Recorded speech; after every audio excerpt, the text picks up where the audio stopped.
नमस्कार, news 18 India में आपका स्वागत है। मैं हूं नीरज कुमार और आपको इस वीडियो के जरिए बताऊंगा कि 12 दिन तक ईरान और इजरायल के बीच जो युद्ध चला उसका सबसे अलग पहलू इस बार क्या देखा गया। ईरान और इजरायल 12 दिनों के युद्ध के बाद संघर्ष विराम को राजी हो गए हैं। अमेरिका ने घोषणा की, खुद ईरान और इजरायल की तरफ से घोषणा की गई है। संघर्ष विराम को कितना पालन करते हैं दोनों देश वो तो आने वाले वक्त में पता चलेगा, लेकिन दोनों देशों के बीच जो युद्ध चला, खासकर हवाई मार्ग से जो युद्ध हुआ, वो अपने आप में देखने वाला था।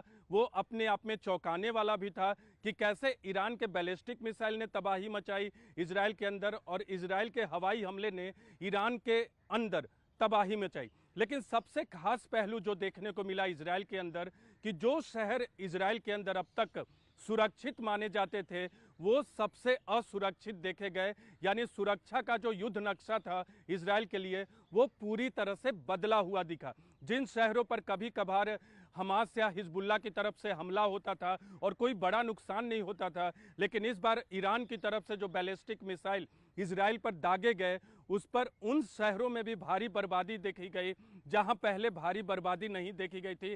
कह सकते हैं कि इजरायल के कुछ शहरों में कुछ बिल्डिंग्स का हाल वैसा ही था जैसा कि गाजा के अंदर इजरायली हमलों में या फिर हिजबुल्लाह के ठिकानों पर इजरायली हमलों में हुआ था। तो हम एक एक कर बताएंगे कि आखिर कैसे ये तस्वीर बदली इस बार के युद्ध में।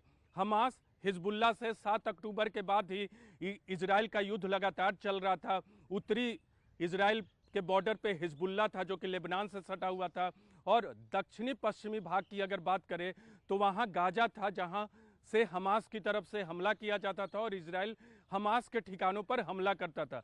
दोनों तरफ से हमले इजरायल पर भी किए जाते थे, लेकिन जो शहर हमास और हिजबुल्लाह के साथ युद्ध के वक्त सबसे असुरक्षित थे वो ईरान और इजरायल के 12 दिनों के युद्ध के दौरान सबसे सुरक्षित देखे गए। सबसे पहले बात करते हैं गाजा और इजरायल की सीमा से सटे शहरों की।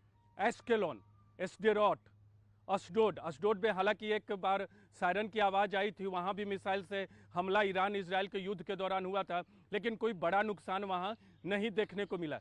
ये वो शहर थे जो हमास और इजरायल के बीच जब युद्ध चल रहा था तब सबसे ज्यादा नुकसान यही हुआ था। एस्केलोन में, अशडोड में, एस्डेरोट में और कुछ आसपास के दूसरे शहरों में। मैं भी वहां 45 दिन मौजूद था और एस्केलोन की बात करें या अशडोड की बात करें या एस्डेरोट की बात करें, एस्डेरोट के बारे में आपको बताना चाहेंगे, बिल्कुल 800 मीटर की दूरी पर स्थित शहर है गाजा की सीमा से। और एस्डेरोट में पिछले 20 साल में हमास की तरफ से 20,000 से ज़्यादा रॉकेट दागे गए। वहाँ जो बच्चों के खेल के मैदान होते हैं वहाँ भी बच्चों के खेलने के जो अलग अलग इंफ्रास्ट्रक्चर बने होते हैं वो भी कंक्रीट के बने होते हैं। तो आप अंदाज़ा लगा सकते हैं कि उस शहर का क्या हाल होगा और कितना वो असुरक्षित शहर होगा। लेकिन ईरान इजरायल के युद्ध के दौरान कोई भी ऐसा बैलिस्टिक मिसाइल इन शहरों तक नहीं पहुंचा। एशडोड में सायरन की आवाज़ आई, कुछ इफेक्ट हुआ, लेकिन एशडोड में भी कोई बड़ा हमला नहीं हुआ। बात करते हैं बेरशेवा की। ईरान इजरायल युद्ध के दौरान जो एक शहर चर्चा में ज़्यादा आया जो कि इजरायल के दक्षिणी हिस्से में है, बेरशेवा में काफ़ी बर्बादी देखने को मिली। बेरशेवा में हालांकि हमास की तरफ से हमले ज़रूर होते थे लेकिन वहाँ बर्बादी वैसी नहीं होती थी, लेकिन इस बार जो हमले हुए हैं वहाँ काफ़ी बर्बादी देखने को मिली। अब बात करते हैं उत्तरी इलाके की जो इजरायल का है। और जब हिजबुल्लाह के साथ युद्ध चल रहा था तो वहाँ के निकटवर्ती शहर जो बॉर्डर एरिया के शहर थे उन पर ज़्यादा फोकस था हिजबुल्लाह का, जिसमें किरियात समोना एक है, इसके अलावा नहारिया है जो कि बॉर्डर से थोड़ी सी दूरी पर है। किरियात समोना के अलावा मेतुला है जो कि एक गांव की शक्ल में है लेकिन बिल्कुल बॉर्डर पे स्थित है। तो ये जो शहर थे सफेद एक शहर है, उस पर भी हमला होता था हिजबुल्लाह की तरफ से। लेकिन ईरान इजरायल के 12 दिनों के युद्ध के दौरान इन शहरों पर एक भी मिसाइल नहीं गिरा।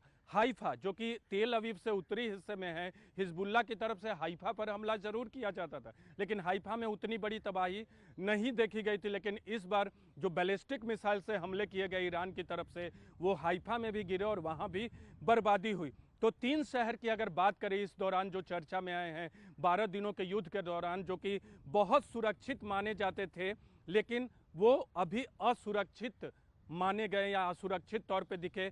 तेल अवीव और तेल अवीव के आसपास जो छोटे छोटे शहर हैं जो तेल अवीव का हिस्सा ही लगते हैं लेकिन तेल अवीव के आसपास ही हैं। दूसरा शहर बेरशेवा जो कि इजराइल के दक्षिणी हिस्से में है, और तीसरा शहर हाइफा जो कि इजराइल के उत्तरी हिस्से में। तो इन तीनों शहरों पर बड़े बड़े हमले हुए और पूरे युद्ध का नक्शा जो है वो बदल दिया गया। इसकी कई वजह मानी गई।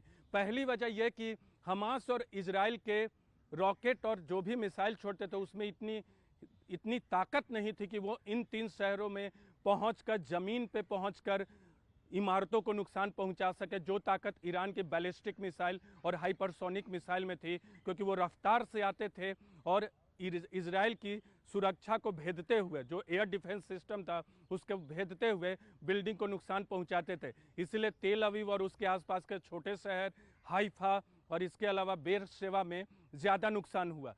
अगर बात करें जेरूसलम की, जो कि इजराइल की राजधानी है, जेरूसलम पे चाहे हमास की बात करें, हिजबुल्ला की बात करें या फिर बात करें ईरान इजराइल युद्ध के दौरान, जेरूसलम पे हमले ज़रूर होते थे लेकिन कोई बड़ा नुकसान देखने को नहीं मिला। वो पश्चिम जो वेस्ट पैलेस्टीन है, जो पैलेस्टीन का वेस्ट बैंक है, उसके नज़दीक है जेरूसलम, वहाँ सायरन लगातार बजे लेकिन वहाँ कोई बड़े नुकसान की खबर जिस तरह से तेल अवीव में देखा गया, बेरशेवा में देखा गया, हाइफा में देखा गया, उस तरह से देखने को नहीं मिला। दूसरी वजह ये मानी जा रही है कि ईरान ने इन शहरों पे इसलिए हमला किया, खासकर तेल अवीव पे, हाइफा पे, क्योंकि ये पोर्ट सिटी थे, हाइफा पोर्ट सिटी है। तेल अवीव सबसे आर्थिक तौर पे राजधानी के तौर पे जाना जाता है इजराइल का, इसलिए यहाँ फोकस किया। बेरशेवा में इसलिए हमले किए क्योंकि बेरशेवा में भी इजराइल का महत्वपूर्ण इंफ्रास्ट्रक्चर है। तो इन तीनों शहरों को फोकस करके ईरान ने हमला किया, क्योंकि ईरान एक बड़ा देश है, उसकी बैलिस्टिक और ड्रोन की तकनीक जो है उस मामले में बहुत उन्नत है, इसलिए वो इजराइल के इन शहरों पर हमला करने में कामयाब रहा।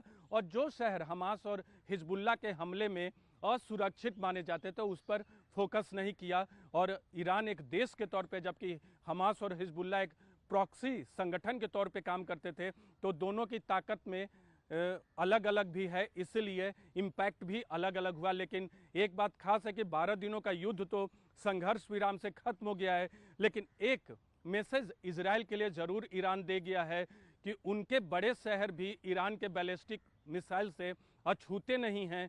अगर वो और बड़ी संख्या में बैलिस्टिक मिसाइल दाग दे तो और बड़ा नुकसान हो सकता था। और आने वाले वक्त में इजराइल इस मसले पर ज़रूर सोचेगा कि अगर फिर युद्ध की स्थिति बनती है तो कैसे ईरान के बैलिस्टिक मिसाइल और हाइपरसोनिक मिसाइल से अपने शहरों की सुरक्षा करे, जो हमेशा से सुरक्षित माने जाते रहे, लेकिन 12 दिनों के युद्ध के दौरान वो असुरक्षित तौर पर देखे गए।